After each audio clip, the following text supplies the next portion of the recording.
Today's readings caused me to think about our being vigilant in our faith life and at times needing to regain our spiritual balance.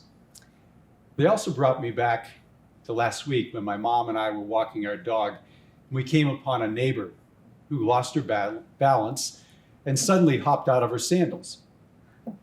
So I went over and I offered help, and as she steadied herself using my arm as a support, our dog Erin gave a warning bark.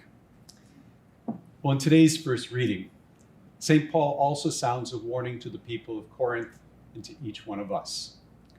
He's been warning us this week that whether in the animal or the human world, things aren't always as they seem to be. For instance, the super apostles who are trying to sway the people away from Paul's authentic teaching of the gospel. Specifically, Paul reminds them and us that our main focus should be on our relationship with God. As I thought about this, it made me wonder, what are some of the things and some of the people who knowingly or unknowingly distract us from God? Well, as I was thinking about this, my cell phone dinged. It was another text alert from a group of childhood friends asking me if I wanted to go golfing with them on the 4th of July. Now, I don't even golf, but because I was part of a large group text, my phone was going off every 10 minutes. And believe it or not, I found myself constantly looking to see who was going and what their comments were. Definitely a distraction. So let me ask you to think about this. What are some of the ways that you and your family are being distracted? Even by good things, like going golfing with friends.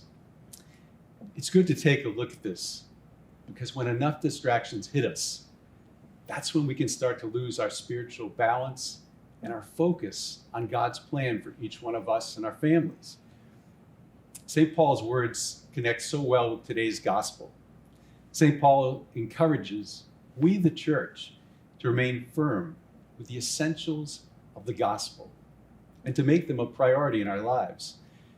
The gospel leads us to reflect on what we value most, what we treasure. Again, I think this is something that is really good to think about and to pray about as individuals, but also as families. For example, would you skip Sunday Mass to go to a ball game or a concert or golf? It's good to think about ahead of time. There are lots of things that we do with our families and our friends that are wonderful. But like Paul, Jesus reminds us not to let them draw us away from God's love and peace and joy that being close to Him always brings and that we need every day of our lives. Well, going back to my story of last week, Erin, our dog, definitely misread the situation and thought our neighbor was trying to harm me. But fortunately, Erin's a quick learner, and she came over and kissed the woman's hand.